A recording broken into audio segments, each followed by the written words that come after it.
Wege der Seele. Fotoausstellung. Friday, July 31st, 2026. At 6 p.m. to 7 p.m. Eine Erzählung über menschliche Verbundenheit und spirituelle Erfahrungen auf dem Weg der Sinnsuche. Die Husaini-Arba'in und der Jakobsweg.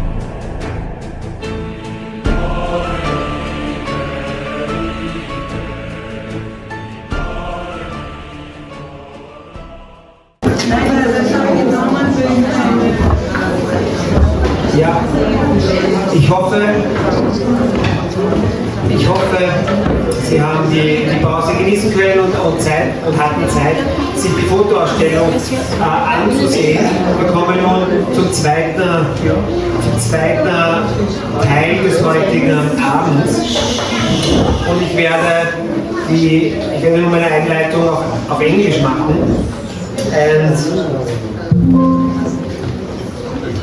As I speak to you today, millions of pilgrims are walking towards the holy city of Karbala in Iraq to mark the 40th day of the martyrdom of Imam Hussein, the beloved grandson of Prophet Muhammad and the third Imam of Shia Muslims.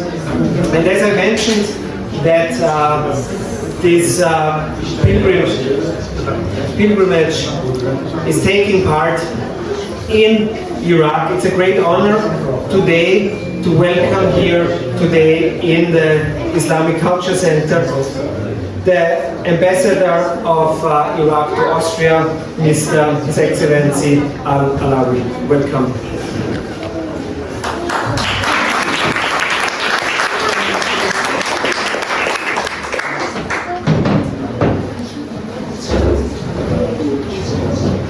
Every year, this pilgrimage takes place during the 2 weeks before the 40th day after Imam Hussein's martyrdom. Because the Islamic calendar is a lunar calendar, the day changes every year and moves through different seasons. This year, it is taking place during the hot summer. The largest groups of pilgrims walk from the holy city of Najaf to the holy city of Karbala, a distance of about 80 kilometers. And as I mentioned before, in the documentary as well, the funeral proceedings, the week-long funeral proceedings for Sayyid Ali Khamenei also took part in Najaf and Karbala for 1 day before his body was returned to Iran and laid to rest in Mashhad. And as I mentioned before, today's topic is not only about Arba'in, it's also about the tradition of pilgrimage in Christianity. And the best time to walk Camino de Santiago is also in spring and early autumn.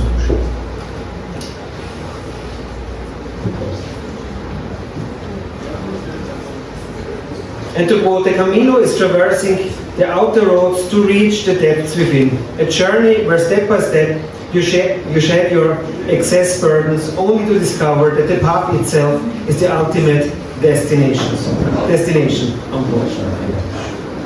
Although these two pilgrimages belong to different religious traditions, they share the same destination: spirituality, inner growth, and God. I don't want to speak for too long. Let me introduce you to our two speakers of today. To begin, I would like to invite you, before we come to our first speech, to watch a short video.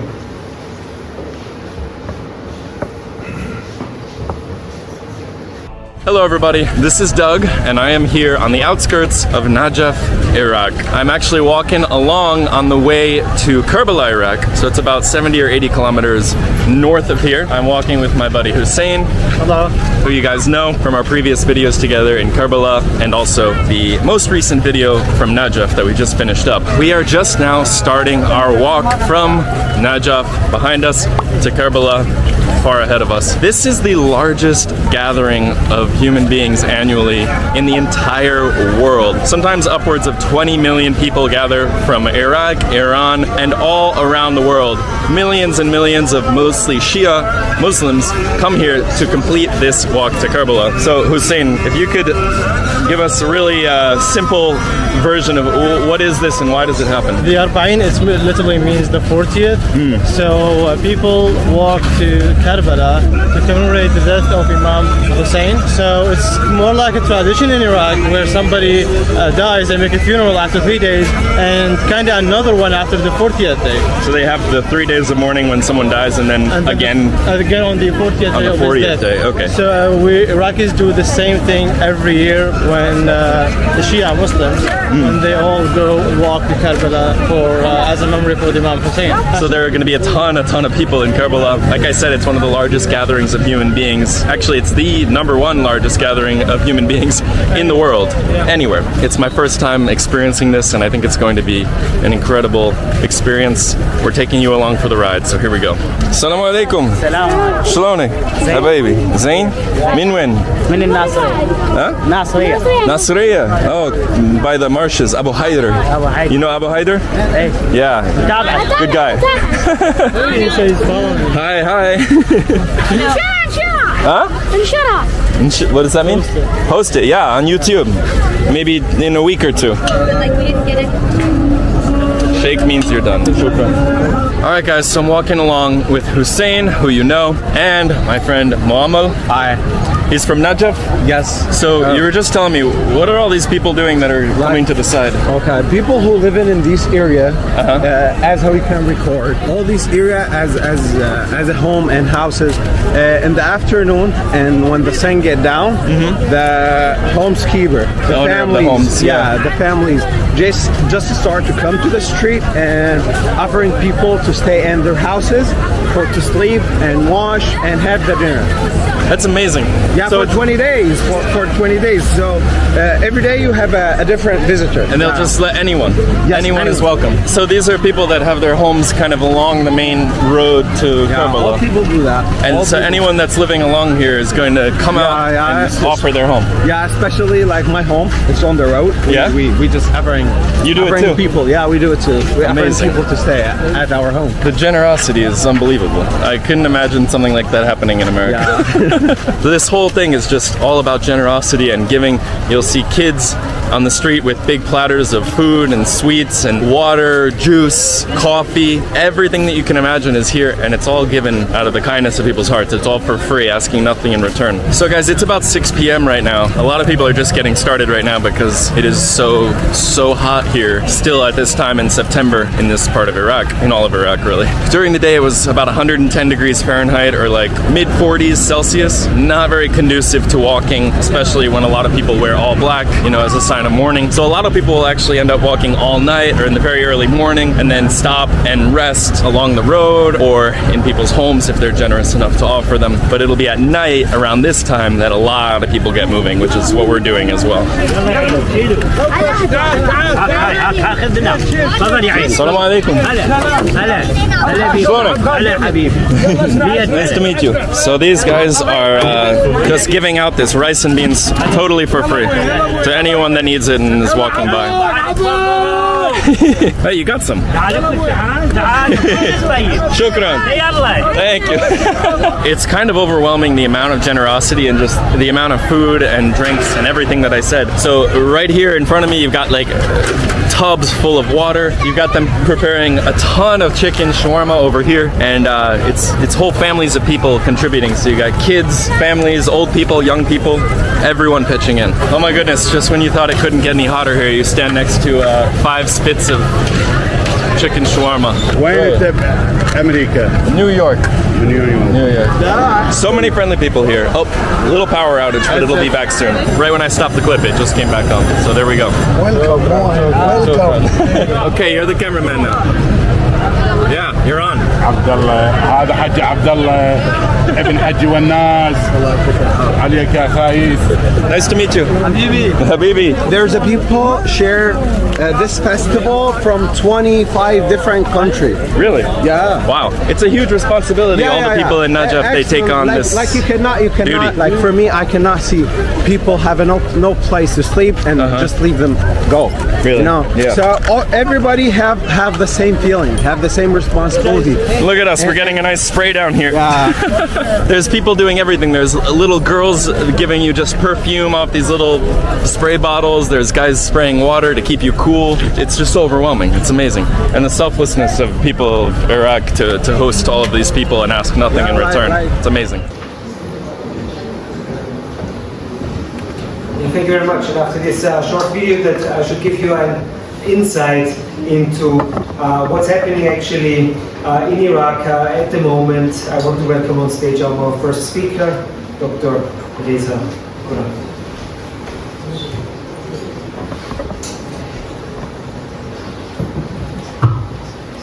In the name of God, good evening everybody. Thank you very much for your attending. Religious pilgrimages on foot, both in the Islamic and Christian traditions, are exceptional opportunities in human life.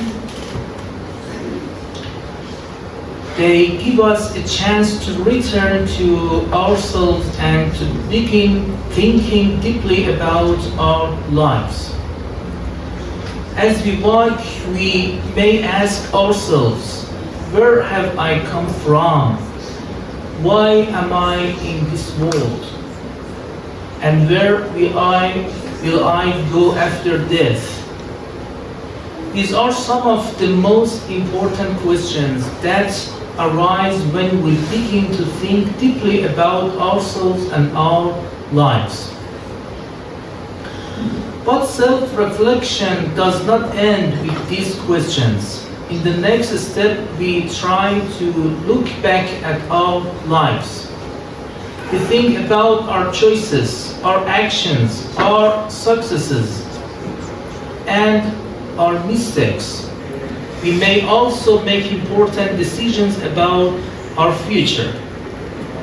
Perhaps one of the greatest benefits of such a journey is that we can, for a while, step away from the speed and pressure of everyday life and have the opportunity to speak more honestly with ourselves. Another important part of self-reflection is thinking about our relationship with God.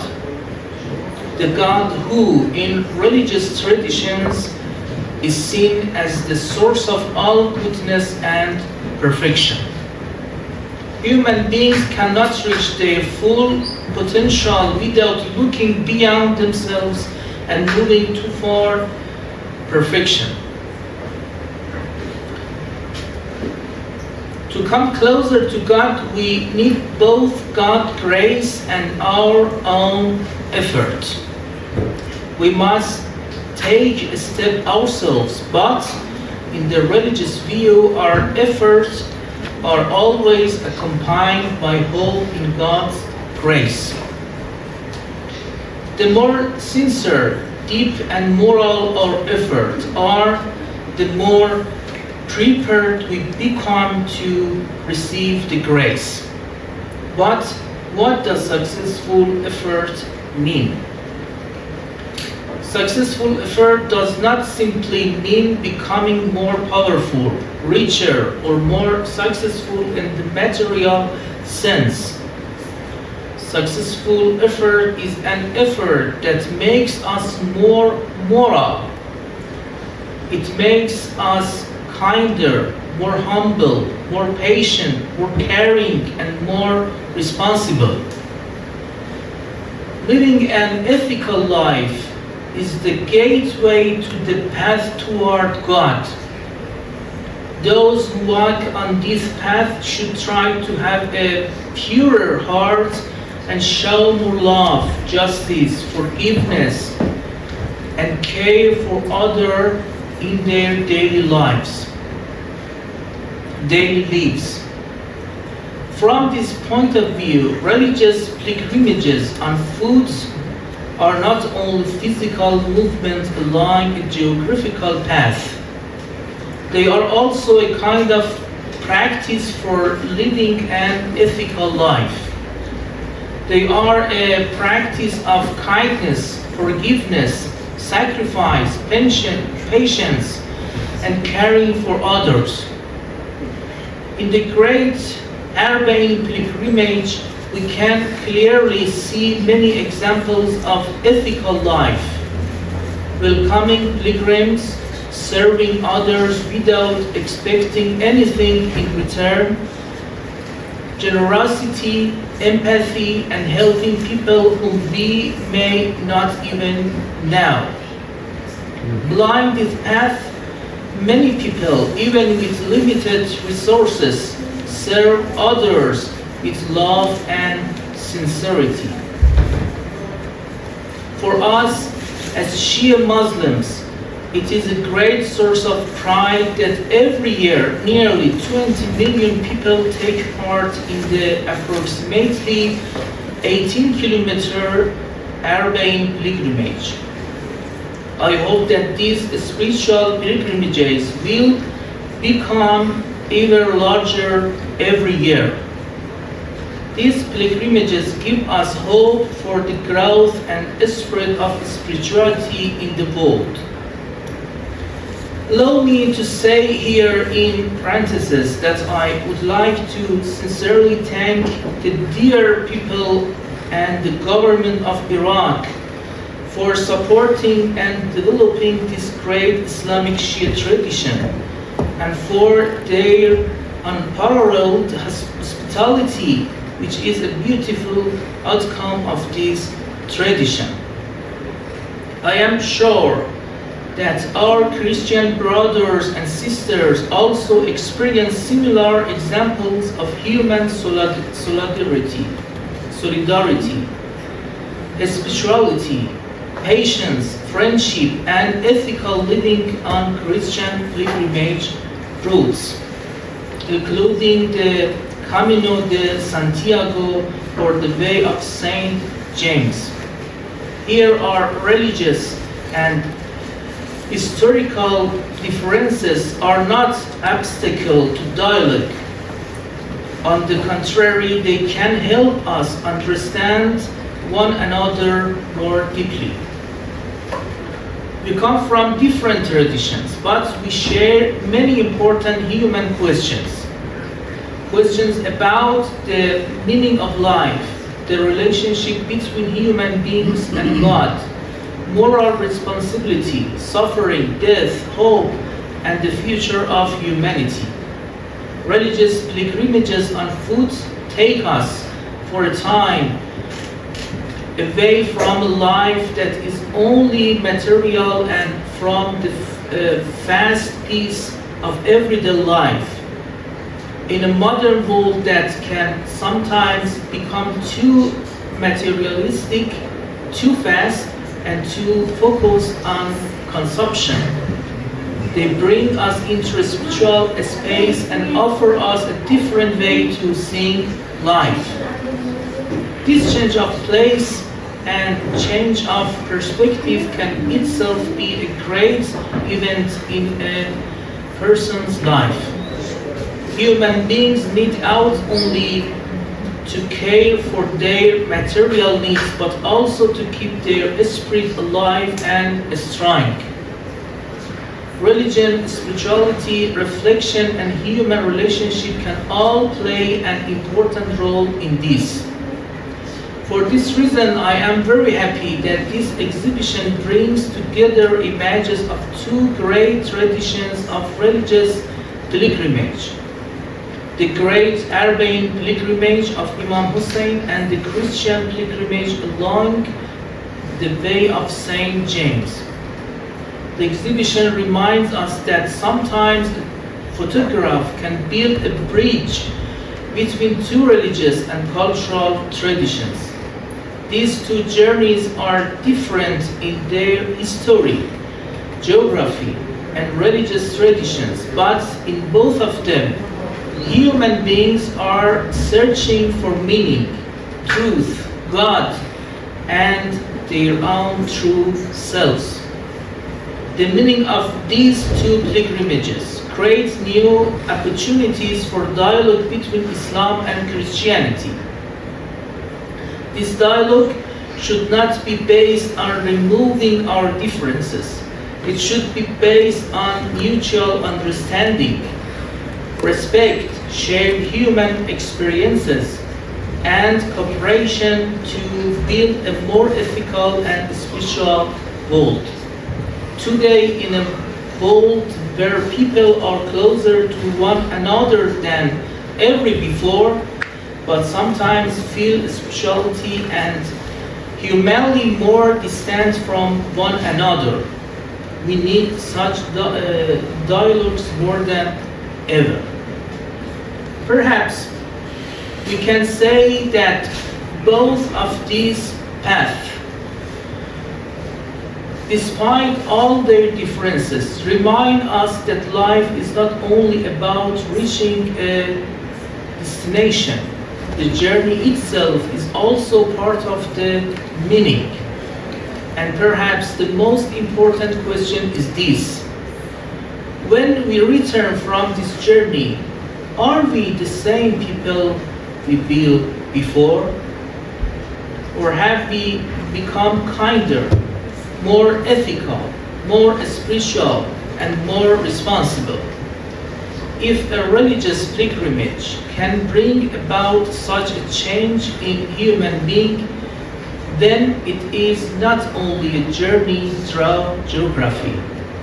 It is a journey from our limited selves toward becoming better and more complete human beings. Thank you very much for your attention.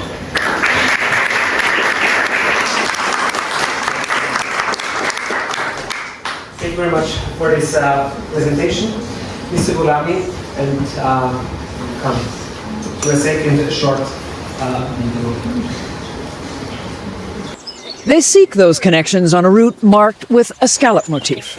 It winds hundreds of miles across southern Europe, from the Atlantic coast to village roads and along forest paths, all leading to the great cathedral of Santiago de Compostela. It's the final stop for walkers who can scarcely believe they've made it. For more than 1,000 years, Christians have trodden the same route on a holy journey to the shrine in Santiago's cathedral, which the faithful believe holds the bones of Jesus' disciple, St. James. It's born out of Christianity. The Camino de Santiago started with the discovery of the remains of St. James here in Santiago de Compostela, just right over in the cathedral. Stephen Rindle is a former U.S. paratrooper who's walked the Camino almost every year for a decade. It's both an expression of his Christian faith and a calling. Rindle founded Warriors on the Way, pilgrimage as therapy for traumatized American veterans. Every day begins with the Mass, so you get your healing theme for the day during that morning Mass, and then immediately upon finishing, we start hiking. Religion, he says, can play a role in recovery or not. When you're on the Camino and you've got these beautiful lush fields in front of you and the trees and waterways and then big open fields, it's nothing but positive reinforcement. Hey, I'm Frank, New York. It was Martin Sheen in the movie The Way back in 2010 that made the Camino famous in the U.S. Last year, a record 40,000 Americans made the journey. And they all came through here, the Pilgrim's Office in Santiago de Compostela. Travelers who complete at least 60 miles of the Camino on foot or 120 by bicycle check in here to get an official stamp. Cesar Rua has been welcoming them for 18 years. And he says the crowds have changed. So every year there are more and more Americans. Yeah, sure. It's exponential. Exponential. It's exponential, yes, every day. The traditional inhabitants of Santiago have been forced to adjust. Thank you very much, and I want now to welcome our next speaker, our second speaker, Peter Heider who has not just participated and experienced walking to Camino de Santiago, but he also turned his experience into a book about the Jakobsweg. Welcome.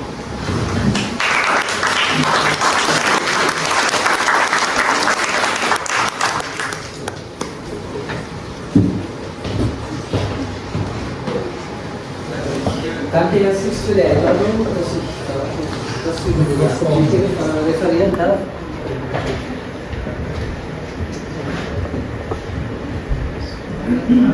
Was?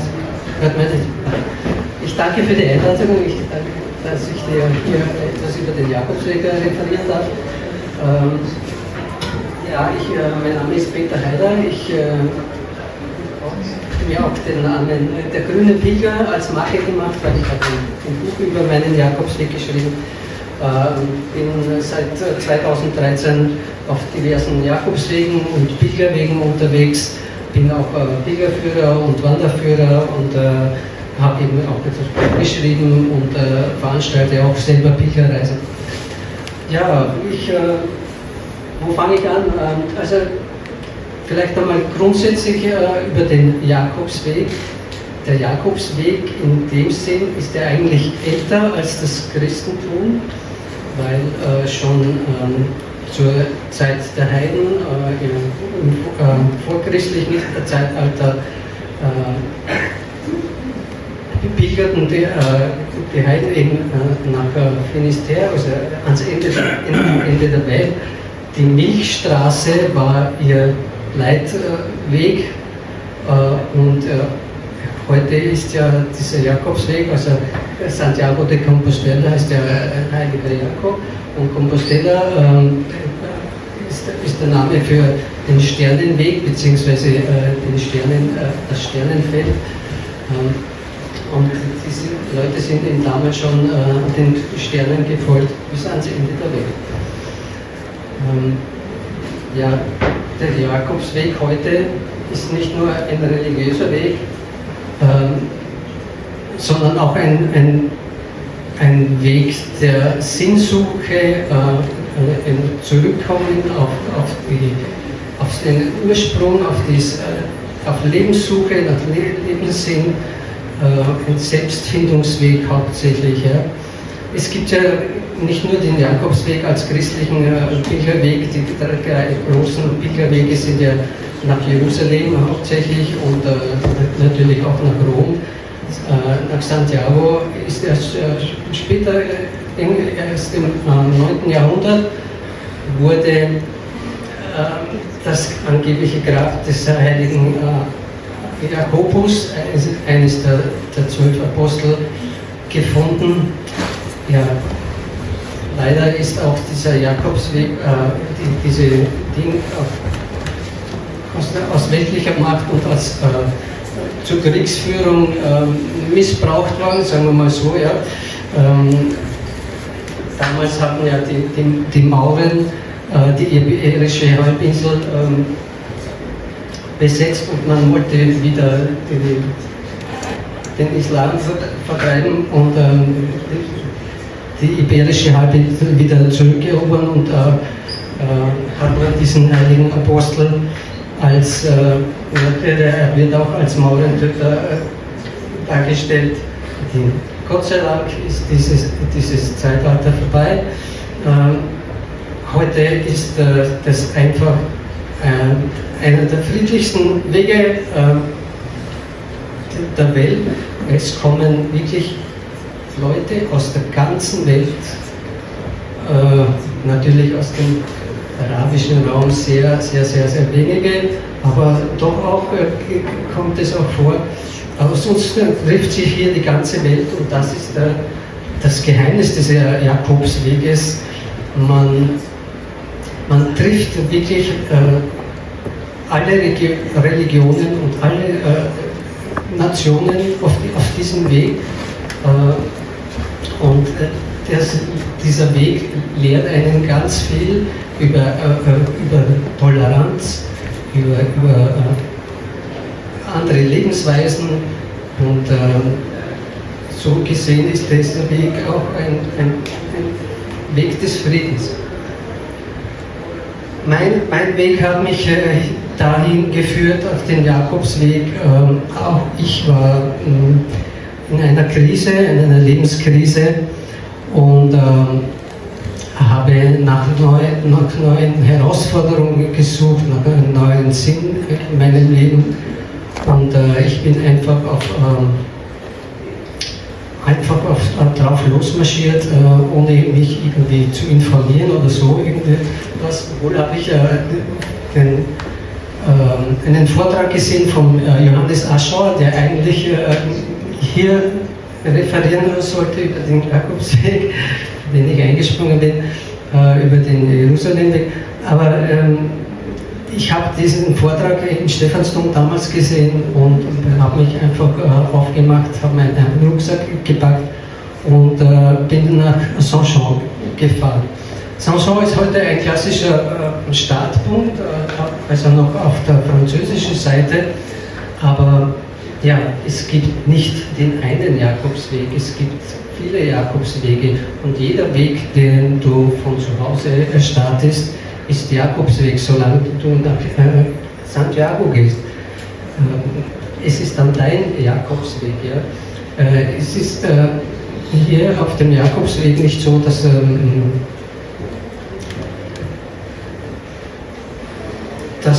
man nicht nur auf diesem Weg den Pfeilen folgt. So, der gelbe Pfeil ist übrigens die Wegmarkierung für den Jakobsweg und auch dieses Sterne, dieses Muschelzeichen zeigt, dass, wo der Weg entlang führt. Sie sehen auf dem dritten Bild oben, dass es zwar einen Hauptweg gibt, aber das System der Jakobswege folgt ja wie ein Flusssystem. Also zu Hause ist die Quelle und man geht dann Nebenwege und dann bis man auf einen Hauptwegen kommt und dann immer Richtung Westen. Ja. Ja, und ich bin dann eben einfach losgegangen aus diesem Weg, bin bis nach Saint-Jean gefahren, zuerst auch wie Sie, und bin dann die gut 800 Kilometer bis Santiago. Es bedingt eine gewisse Länge dieses Weges, also man um sich auf die Sinnsuche zu machen, auf den Weg oder sich wieder zu resetten und Ding, braucht es eine gewisse Länge, dass man auch geht. Mit einer Woche Wanderung wird man wahrscheinlich nicht auf diese spirituelle Seite gelangen, auf die ich mich zum Beispiel auf den Weg zur Suche gemacht habe. Für mich war es damals wichtig, den Kopf wieder leer zu bekommen und diese ganze Problematik, diese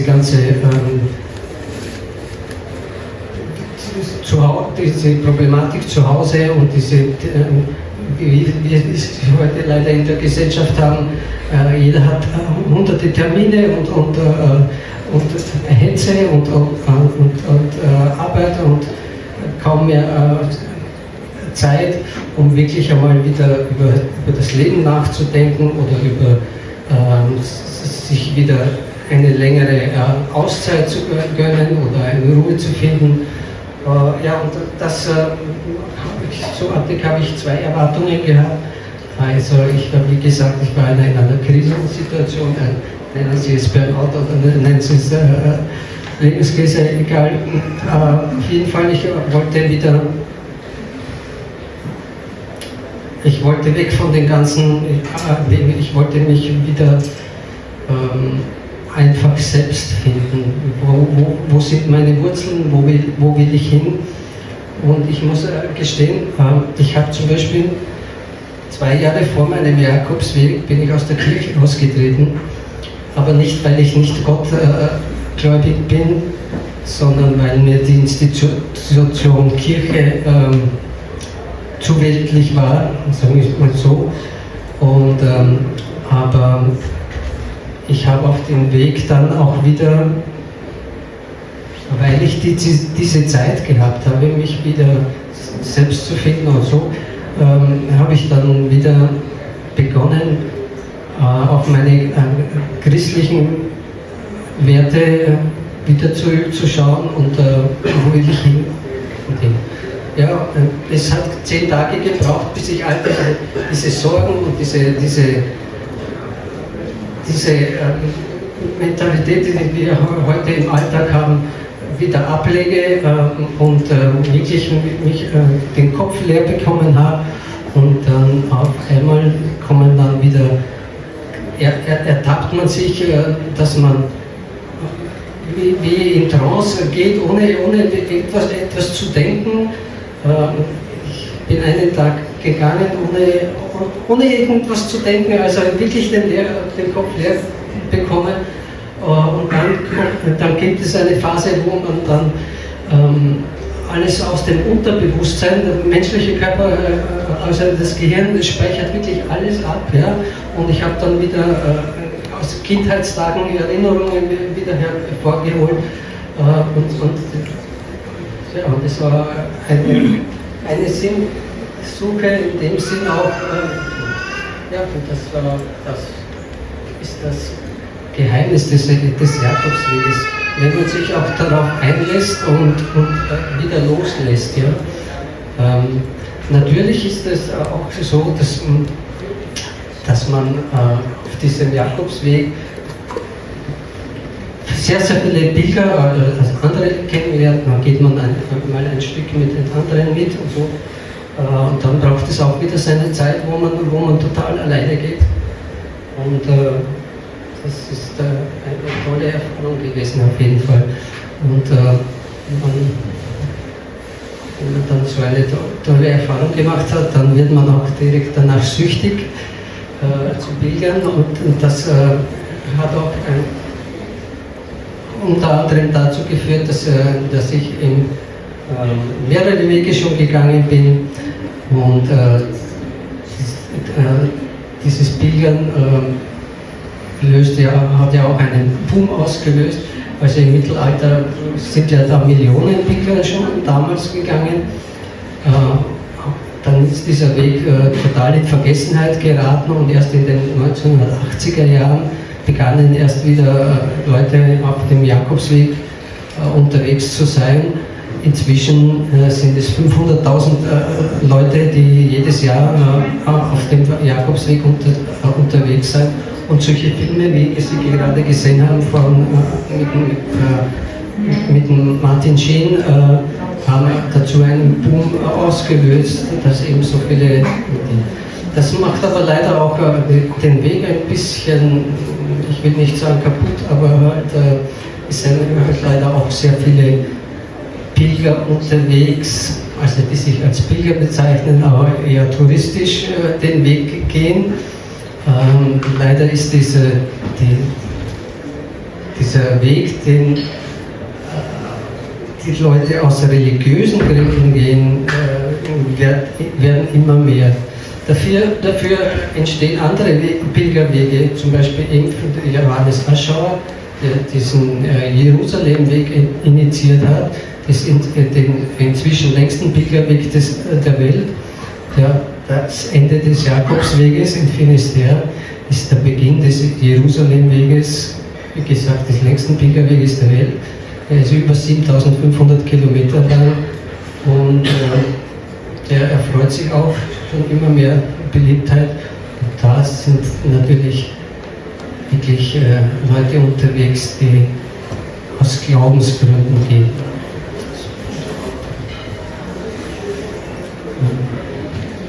Haben Sie irgendwelche Fragen? Ja, bitte. Ich habe eine Frage, und zwar, ich weiß natürlich, dass so Pilgerreisen spirituell den Sinn auch allein darin haben, dass man es für sich selber macht, und danke, dass wir da ihre persönliche Erfahrung einbringen konnten. Aber das Materielle, in dem Punkt würde mich interessieren, gibt es oder gab es die Gebeine in Santiago wirklich? Weil es gibt ja auch die Erzählung, dass es eigentlich ein PR-Weg der damaligen Zeit war. Genau, ja. Es war ja im frühen Mittelalter, also da war ja auch dieser Reliquienhandel sehr in Mode und alle möglichen Herrscher haben Reliquien gesammelt und aus diesem Grund wurde auch, wie gesagt, aus diesem man wollte heute einen Krieg gegen die Mauren und mit diesen Gebeinen, angeblich mit 5 Pfund der Gebeine vom Apostel Jakobus sozusagen einen symbolischen, religiösen Anführer da bedient. Also de facto nicht zu sehen. Nein, und die Kirche macht auch ein Geheimnis daraus, lässt die Gebeine oder so auch nicht untersuchen oder so. Ja. Das ist halt so, ja. Ist jetzt die Frage nur an den christlichen Pilgerführer oder kann man das zusammenfassen? Weil ich hätte gerne eine Frage an beide Richtungen gegeben. Ist das möglich oder ist das nicht der Fall? Meine erste Frage ist, für diese beiden Pilgerzüge, also für den Arba'in und für den Jakobsweg heute, haben beide Pilgerwege oder Pilgerzüge oder Pilgerbewegungen auch eine, wenn man so sagt, eschatologische Bedeutung. Das heißt, haben sie einen Bezug zu Endzeiterwartungen oder ist das nicht der Fall? Meine zweite Frage, weil ein irakischer Verantwortlicher da ist, interessiert mich das. Ich habe gehört, wir wollen jemanden, der übersetzt. Also jemand, der übersetzt. Nein, aber auch die Frage, es passt ja, aber someone would need to translate from Mr. Golami the question for I can translate. Ja. Also mach mal weiter und dann. Nein, der ist katalogischen Wert.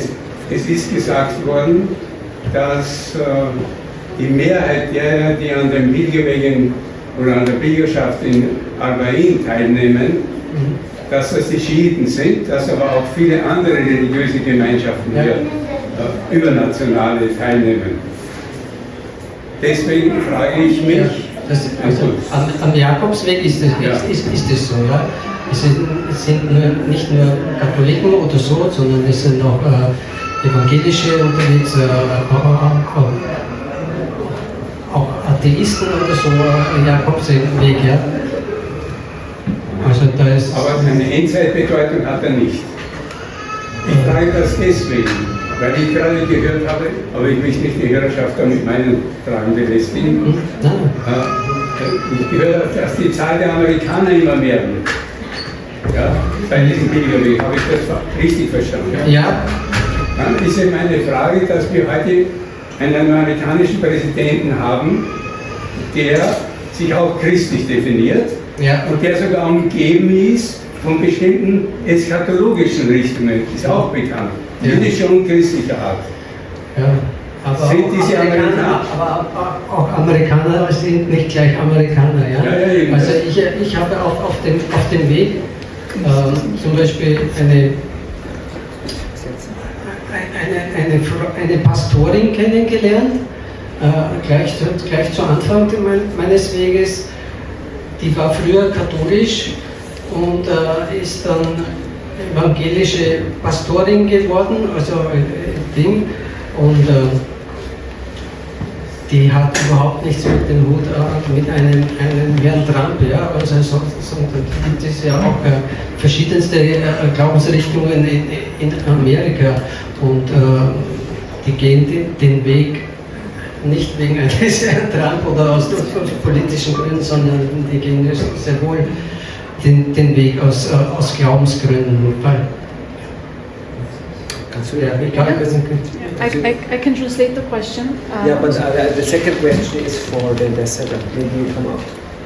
Kannst du raus vielleicht, ob das wenn die zweite Frage ist. Achso, die ist aber noch nicht gestellt worden, oder? Okay. Oh ja, Ich habe gefragt, dass mehrheitlich Schiiten hier teilnehmen. Die Teilnehmer, Okay, so just gonna translate the question. Okay, so the conversation and the question that the gentleman asked was about whether these pilgrimages also have a eschatological idea behind them, so connected to the end of all times or end times.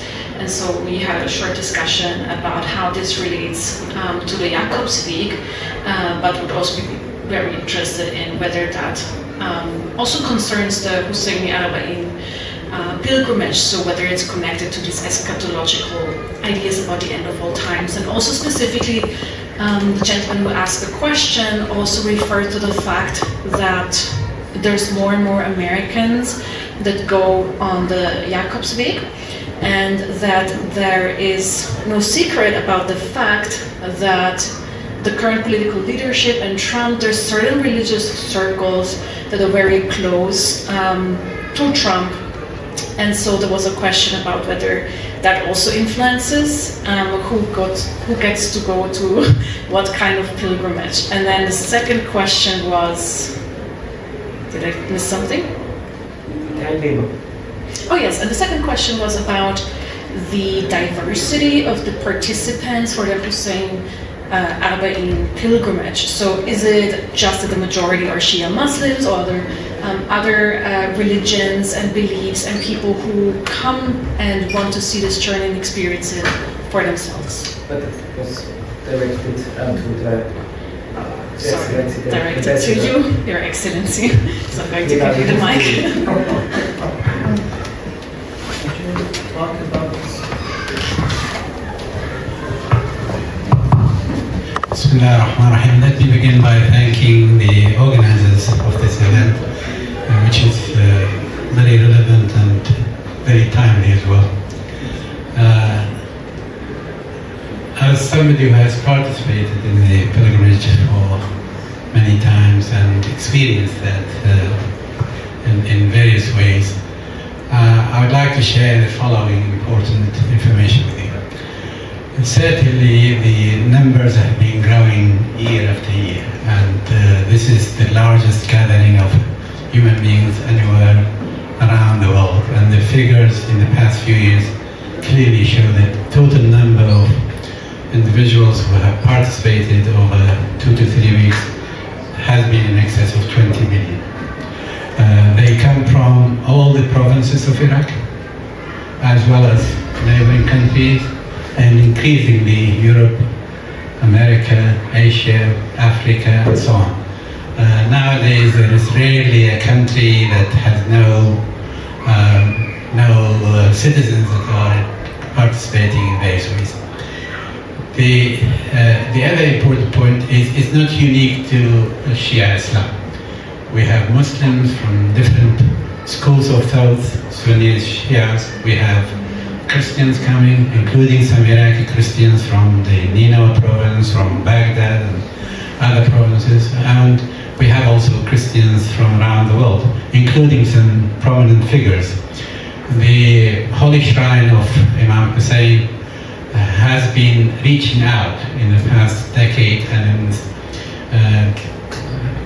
sending invitations to particular persons representing different faith, different countries, and we have seen increasingly large number of them in the past few years.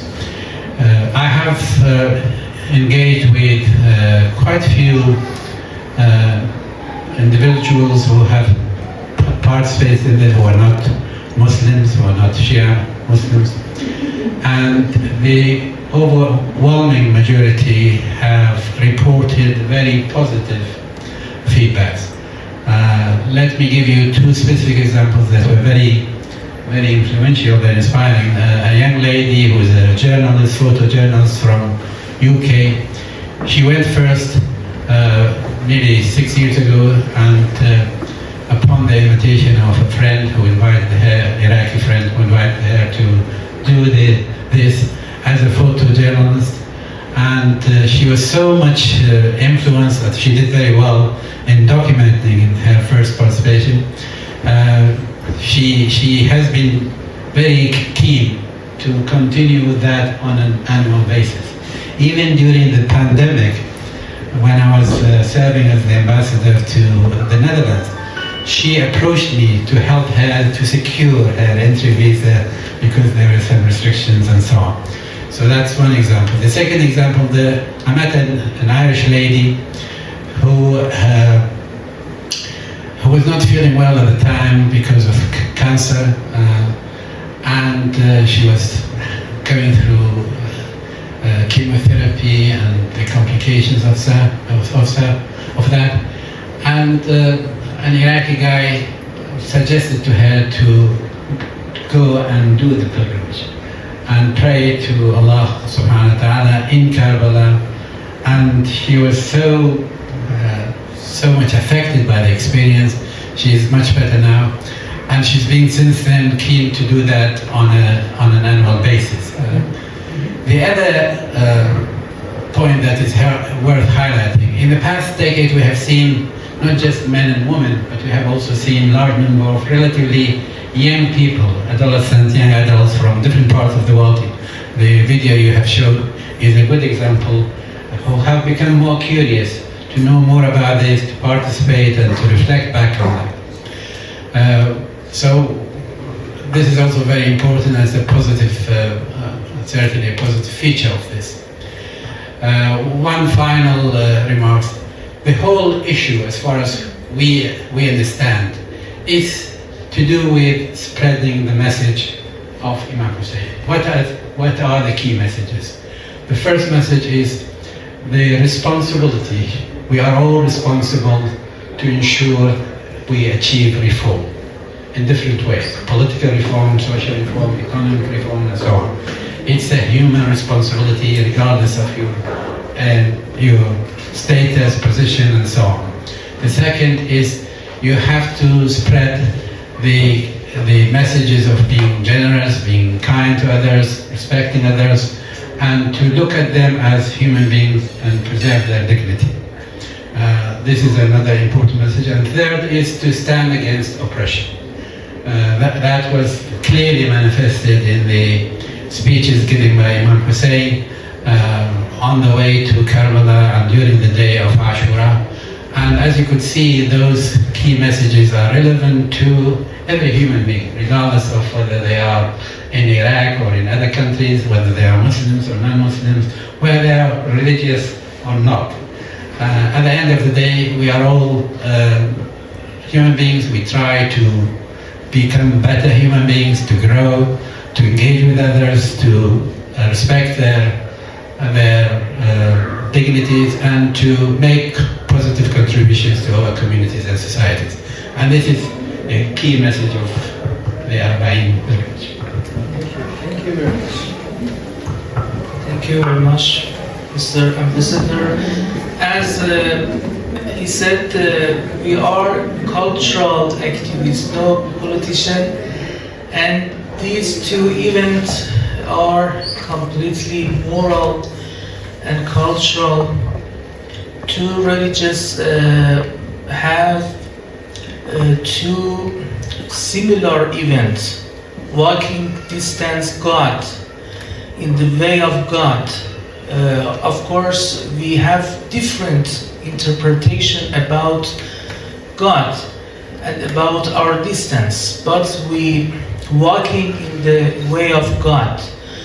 And these two events create good ground for talking about our activities, about peace, about human being, and expanding interface dialogue between Islam and Christianity. And I would like to appreciate kindly Mr. Peter Haydar. Of course, in this meeting we have two Mr.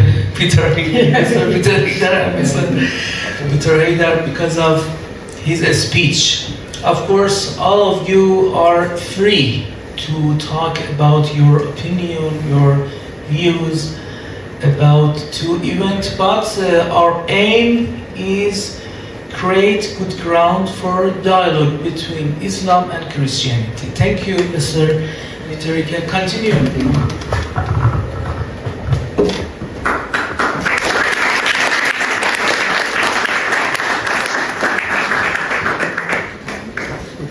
herzlichen Dank für diese... Habe ich auch eine Frage an Hallo? Ja. Jetzt habe ich auch eine Frage an Sie gerichtet. Der Jakobsweg, den macht man nach eigenen Bedürfnissen, sprich kann man zu jeder Jahreszeit machen. Das ist kein Pilgerweg zu einem gewissen Datum oder so. Wohl gibt es immer ein heiliges Jahr am Jakobsweg, immer wenn der 25. Juli, der Jakobustag, auf einen Sonntag fällt, dann spricht man von einem heiligen Jahr. Bei der Kathedrale von Santiago gibt es eine heilige Pforte, so wie auch in Rom, die dann immer geöffnet ist, wenn eben ein heiliges Jahr ist. Und dann werden einem auch die Sünden erlassen werden. Das ist das Ding, ja. Und meine Frage ist, auf Ihren Pilgerweg, ist das einmal im Jahr oder weil da so viele Massen gehen, oder kann man den auch außerhalb dieses Feiertages gehen? Yeah, the question was regarding the pilgrimage at Arba'in. If this is if people take it once a year, or if it's like the Jakobsweg that throughout the year there are pilgrims many walking. similarities between Arba'in walking and St. James walking, I think, and Mr. Ambassador explained clearly about similarity between this walking and that walking. Of course, there are some differences too, but all of us talking toward God, and our distance is similar, I think, and we want to expand in peace, morality, responsibility, kindness, and lots of morality values, I think. And based on these similarities, we can create new plan for cooperating, for expanding peace, for encounter with wars, unfortunately, and anti-values. And this is good opportunity for us, and thank you very much, all of you, and especially Mr.